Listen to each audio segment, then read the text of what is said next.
Hai Obamers, kali ini bertemu lagi dengan reporter Dewi Handayani. Apa kabar semuanya?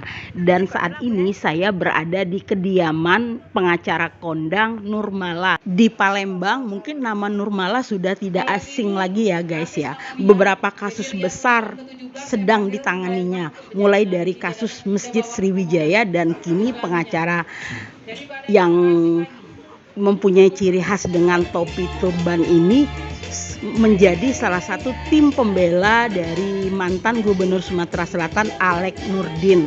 Tak hanya merangkul rekan partner seorang artis muda sinetron yang masih aktif di salah satu TV nasional di Indonesia, Nurmala juga bakal menghadirkan salah satu mantan putri Indonesia dari Jawa Tengah, yaitu Megawati Prabowo ke Palembang. Nah, penasaran kan bagaimana sepak terjang seorang Nurmala? Berikut wawancara saya langsung dengan Nurmala dari kediamannya di kawasan Bukit Sangkal, Palembang.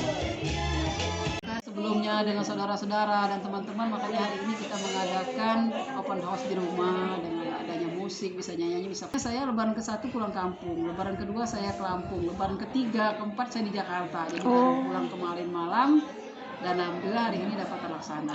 Ini alhamdulillah yang dari media bisa datang, dari keluarga bisa datang, dari anak-anak kantor bisa datang, dan kami semua belum pulang ke Jakarta jadi masih di sini. Sementara ini ya kita tahu ya bahwa profesi advokat adalah profesi tidak hampir sama dengan dokter yang menjual jasa ya. Nah, kalau jasa itu yang paling penting nama baik harus kita jaga.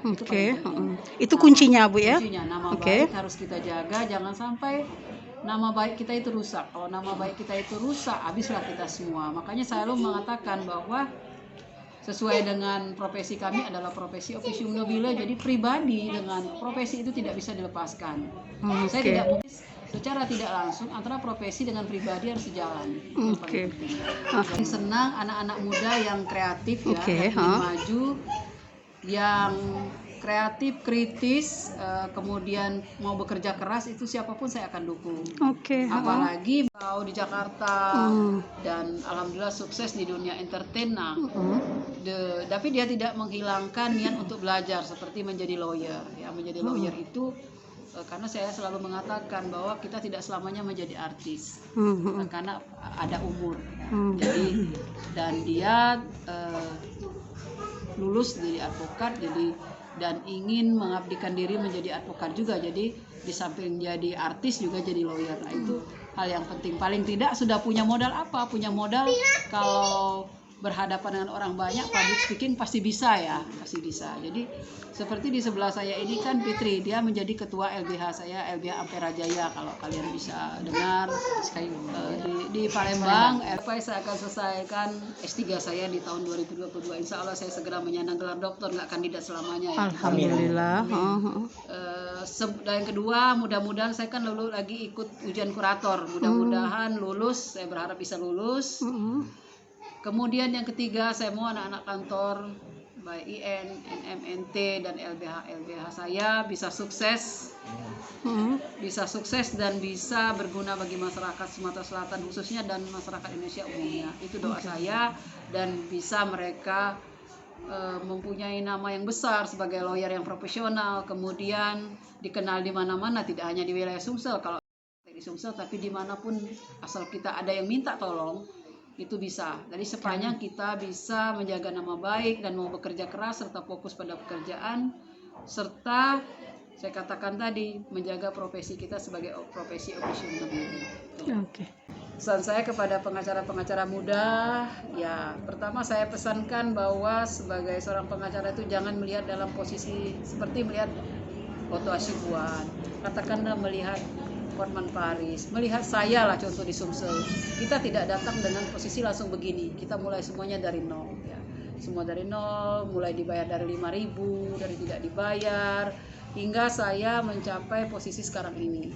Jadi pesan saya kepada adik-adik lawyer baru agar ya belajar lebih banyak lagi, karena apa yang kita dapat di bangku kuliah itu hanya 0% ya, 0, sekian persen. Jadi selebihnya kita pengalaman di masyarakat, kemudian kita lihat sidang-sidang, kemudian kita banyak belajar. Dan ilmu itu, saya mengatakan ilmu adalah harta yang tidak bisa dibawa kemana-mana dan tidak membebani kita. Jadi carilah ilmu setinggi-tingginya, sebanyak-banyaknya. Dan bermimpilah setinggi-tingginya, bercita-citalah setinggi langit, kata Soekarno.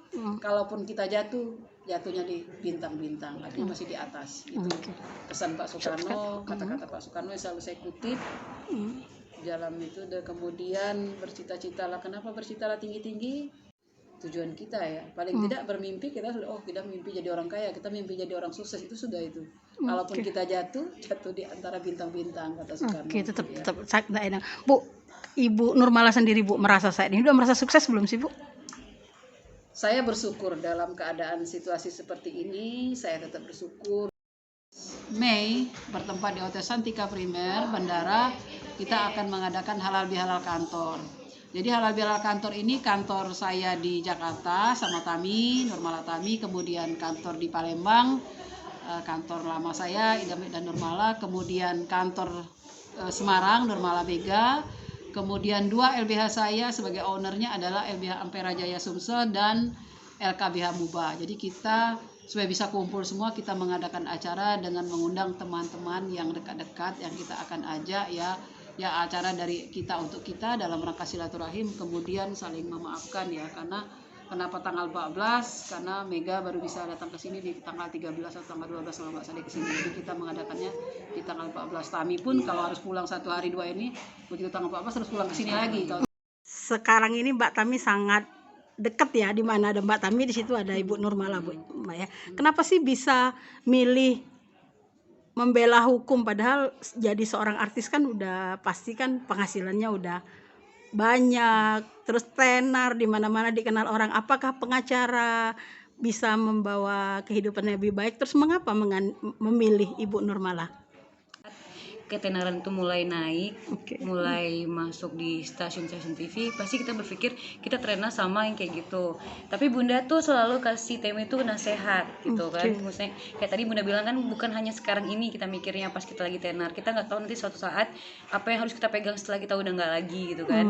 Kalau dulu prinsipnya Temi kan nanti for the in the future Temi baru ngambil lawyer, tapi Bunda selalu ngasih nasihat, oh ya benar juga ternyata, kenapa nggak dua-duanya aja di saat itu Temi bisa syuting sambilan nanti lawyer, karena ilmunya Bunda ini yang Temi harus serap cepat. Kenal dari mana? Nggak bisa langsung, maksudnya kayak tiba-tiba nggak syuting lagi langsung, itu kan nggak bisa. Ilmu itu kan harus hari demi hari kita harus belajar dengan cara ikut Bunda keluar, jam terbang harus dibanyakin kan, kayak ikut sidang. Di situ kan bisa sendiri dan itu nggak bisa cepet ya Bunda, semuanya kan proses. Di situ yang selalu yang buat Temi itu ngerasa kayak Bunda nih kayak udah Bunda sendiri gitu. Kenal dengan Bunda dari mana, Tam? Udah sebenarnya sih Temi itu udah lama kenal sama Bunda waktu sebelum lulus tantenya Temi, adiknya Papa itu juga temenan sama Bunda. Jadi kita tuh emang udah deket dan sama keluarga. Tapi waktu itu posisinya Temi masih mau keluar, mau ngambil S2, misalnya mau ngambil di UK, di London. Dan di sini baru awal-awal syuting ya Bunda ya. Jadi masih belum bisa waktu itu kan, masih fokus syuting stripping yang setiap hari. Nah sambil di sini sekarang Temi baru pikir kayak, wah kenapa nggak sekarang ini waktu ini habis gitu kalau misalnya kita syuting, kenapa nggak pas lagi kayak gini syuting lagi nggak ikut Bunda. Makanya Temi sekarang ngabisin waktunya ke Bunda kalau misalnya nggak syuting lagi. Capek nggak sih bagi waktunya antara syuting? Sebenarnya iya, tapi karena memang kayak syuting itu kan memang passionnya Temi kan, kan entertainment kayak nyanyi itu kan semua itu udah passion tuh, udah suka hobi. Nah kalau yang lawyer ini sebenarnya untuk masa depan. Dan Temi berpikirnya kayak gini, misalnya kayak mumpung Bunda masih sehat, maksudnya kan masih seneng, selalu ngasih motivasi, support, apa salahnya ilmu ini kan bisa Temi serap dengan cepat gitu. Jadi lebih langsung ikut latihan, langsung latihan langsung ke lapangan ya Temi ya.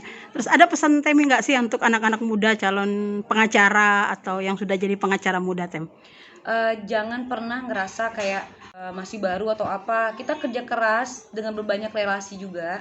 Dengan itu kita bisa berbagi, disitulah kita bisa mendapatkan apa yang kita pengen gitu kan. Maksudnya ikut si A, si B, di situ kan nanti kita ada kenalan, di situ kita ikut dan ambil ilmunya sebanyak-banyaknya. Karena kesempatan tuh nggak datang 2 kali. Jangan malu membuka diri juga ya. Jangan malu membuka diri, relasi, banyakin teman. Itu yang penting ya Tem. luar Palembang gitu kan. Jadi itu yang bikin saya tertarik, dan ibu ini sosok yang pekerja keras juga. Oke. Jadi dia disiplin banget. Kita belum bangun, dia jam 4 subuh udah bangun. Dia udah bangun, mau buat gugatan, mau buat apa, kadang dia sambil tidur pun bangun, ambil buku, catat apa yang mau, poin-poin yang mau dimasukin. Jadi kita tuh lihat dari situ, oh disiplin sekali, dia sosok yang kerja keras. Jadi itu jadi motivasi saya juga untuk kedepannya, untuk lebih maju. Dan ibu ini sosok yang agak ini juga disiplin. Jadi kalau kita teledor Sedikit atau kurang kita on time ya. kurang on time, aduh, habis kita. Oke. Tapi itu semuanya memang untuk pembelajaran diri kita Kita sendiri, ke depan. agar kita bisa lebih maju ke depannya. Alhamdulillah untuk sekarang sudah mulai bisa bikin gugatan sendiri berkat bimbingan dari ibu juga. Sudah berani dong ya di persidangan ngomong gitu Iya, ya. berkat Oke. sering dimarah juga, jadi kita jadi terpacu sendiri kan. Berarti jadi pembelajaran buat diri sendiri, itu aja sih. Tokoh pengacara yang dikagumi siapa sih? Ya ibu, Ibu ya memang ya. Oke. ya kalau di Sumsel, Di ya, Sumsel. Kalau di luar Kalau di luar? kalau di luar ya Bang Otto Hasibuan. Oh, Otto iya. Hasibuan ya. Kenapa sukanya lagi Ya. kontroversi? Bukan karena kontroversinya, ya, memang dari dulu selain ngefans juga, dia juga orangnya yang bijak menurut saya. Oke. Low profile, enak banget. Terus tuh, keluarganya rukun. iya, terus nggak sombong, apalagi ibunya istri Bang Otto itu nggak sombong, nggak Si muda ya itu iya, ya kemarin. muda, ramah banget. Oke. Nggak Nah, pernah bangga-banggaan kekayaan kayak yang lain kan. dari sekarang untuk calon-calon pengacara, Fit. Disiplin. Disiplin ya. Iya, disiplin dan mau belajar. Itu aja Oke, sih. Kalau itu disiplin dan mau belajar ya, terus berani gitu ya. Iya, harus Berani. berani. Berarti Itu yang kemampuan untuk komunikasi itu nggak terlalu penting, itu bisa penting Jadi, juga ya. kalau gimana kita mau bersidang kalau kita tidak bisa berkomunikasi dengan baik. Dari kacamata Fitri nih, seorang pengacara muda nih, Fit ya. Pengacara muda sekarang ini kan banyak banget kan. Ada juga yang sukses, yang bagus, ada juga yang jelek. Nah, yang bikin mereka jadi jelek tuh apa sih, Fit? Kalau menurut aku sih tadi kurang disiplin. Kurang mungkin disiplin aja ya. Oke. Dan keinginan untuk majunya kurang. Kurang Itu ya. aja Oke. sih. Berarti Kalau memang kita- perlu memang sentuhan-sentuhan dari luar Iya, ya. dan memang perlu kayak tadi ada yang marah, ada yang apa, mungkin karena kita terpacu buat kita lebih maju lagi. Oke, itu yang perlu ya. Oke, Fit, thank you. Nah, para Obamers udah dengar kan bahwa menjadi seorang yang sukses itu membutuhkan satu proses. Kuncinya tetap harus disiplin, jujur, dan mau tetap bersemangat. Demikian laporan langsung dari Dewi. Dan bagi kalian yang ingin tahu update berita Palembang dan sekitarnya, jangan lupa klik www.obamaklik.id. Dah.